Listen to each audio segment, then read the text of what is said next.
শারদীয়া দুর্গোৎসবে প্রাকলগ্নে বিষাদের সুর অভয়নগর ব্লাড সান ক্লাবে। গত 18 অক্টোবর শর্ট সার্কিটের কারণে ব্লাড সান ক্লাবের পুজো মণ্ডপে অগ্নিকাণ্ড সংঘটিত হয়। এই অগ্নিকাণ্ডের ফলে পুজো প্যান্ডেল এবং প্রতিমা ভস্মীভূত হয়ে যায়।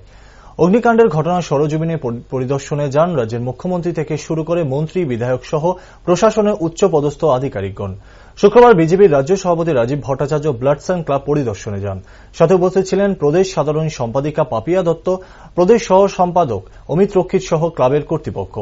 সংবাদ মাধ্যমের মুখোমুখি হয়ে বিজেপির রাজ্য সভাপতি রাজীব ভট্টাচার্য বলেন, পুনরায় ব্লাড সান ক্লাবে যাতে মায়ের পুনঃপ্রতিষ্ঠা এবং মণ্ডপ সজ্জা সুন্দরভাবে পুনরায় করতে পারে তার জন্য রাজ্য সরকার তাদের আর্থিক সাহায্য প্রদান করেছে। এছাড়াও পুর নিগমের মেয়র, বিদ্যুৎ মন্ত্রী সকলেই সাহায্যের হাত ইতিমধ্যে বাড়িয়ে দিয়েছে।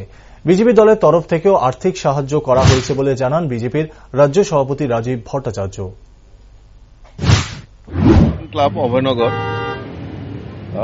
আজকে থেকে 2-4 দিন আগে তারা ক্লাবের পক্ষ থেকে শারদীয়া দুর্গা উৎসবকে সামনে রেখে তাদের প্যান্ডেল বিধ্বংসী অগ্নিকাণ্ডে ভস্মীভূত হয়ে যায়।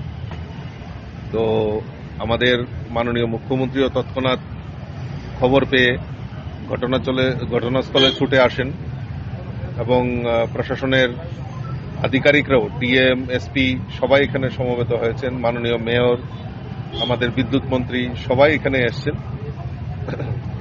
গভর্নমেন্টের তরফ থেকে আর্থিক সাহায্য তাদেরকে করা হয়েছে যাতে পুনরায় পূজাটা করতে পারেন।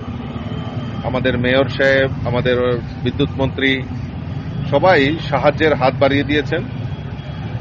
তো আমরা পার্টির তরফ থেকেও ওনাদেরকে কিছু এই পূজা উদ্যোক্তাদের হাতে কিছু আর্থিক সাহায্য আমরা করেছি এবং আমরা চাই মা আবারও এই ব্লাড সান ক্লাবে পুনঃপ্রতিষ্ঠা হবে, পূজা হবে, আনন্দ এবং উল্লাসের মাধ্যমে তারা এই পূজাটাকে অতিবাহিত করবে। যা ক্ষতি হয়েছে তা হয়েছে, কিন্তু এখন আবার পুনরায় মাকে পুনর্স্থাপন করে নতুন করে প্যান্ডেল নির্মাণ করা, প্রতিমা আনয়ন, সমস্ত কিছু কোনোতেই খামতি নেই। আমরা ওনাদের পাশে রয়েছি, সরকারও আমাদের পাশে রয়েছেন, ওনাদের পাশে রয়েছেন। তো কাজেই এই আনন্দের দিনে আবারও সবাই মিলে পুনরায় আমরা আনন্দ মায়ের আরাধনা করব, এটা আমাদের কাছে বড় প্রাপ্তি।